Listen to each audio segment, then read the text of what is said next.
Hello, and welcome to another How to Level Up guide. This one is really, really cool, actually. I've just been leveling up. It's the start of the new season, only a few days in September 2021. And this deck is like wrecking like every quest line deck you can imagine. Like obviously the quest lines came out, a lot of people were saying, oh, well, like, oh, they just ruin everything. But this will just beat all of them. I easily beat the Mage quest, and it's like almost every quest line this is just going to easily beat. And why is that?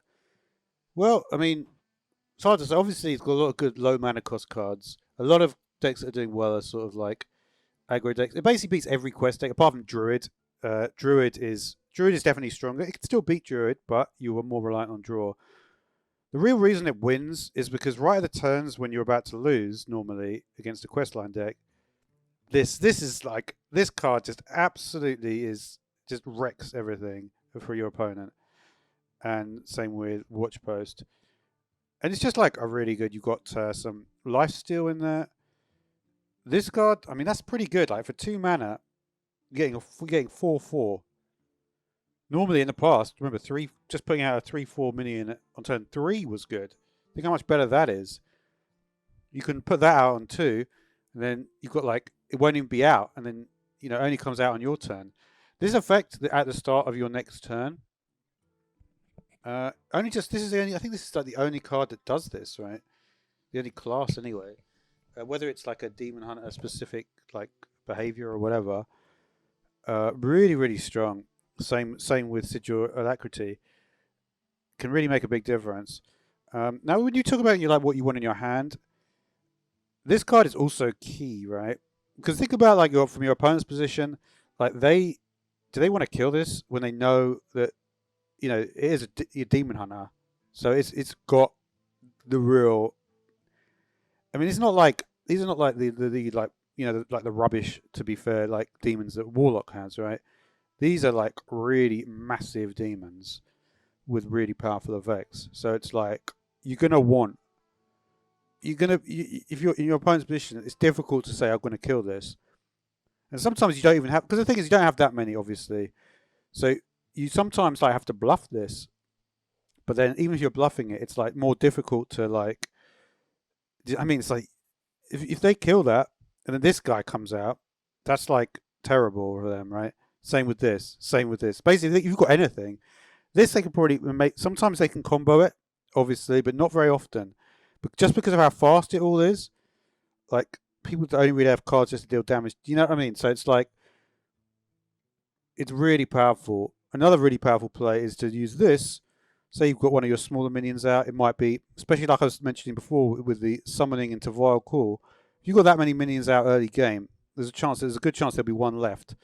If you can do this, good chance you only have the minions in your hands, some of these guys. So that's going to be on turn 5, you're going to be getting out stuff which is going to basically destroy their whole game. So that's really powerful.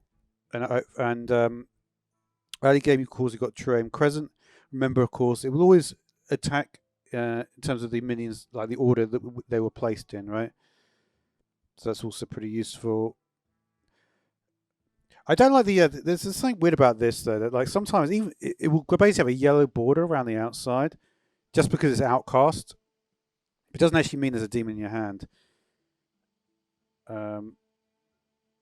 So I've never actually tried. I mean, I should just try it once, just to say you can't do that because there's no demon in your hand. But yes, but that's the thing. Like, if you look at just these cards here, 4 or less, 4, 10, 20.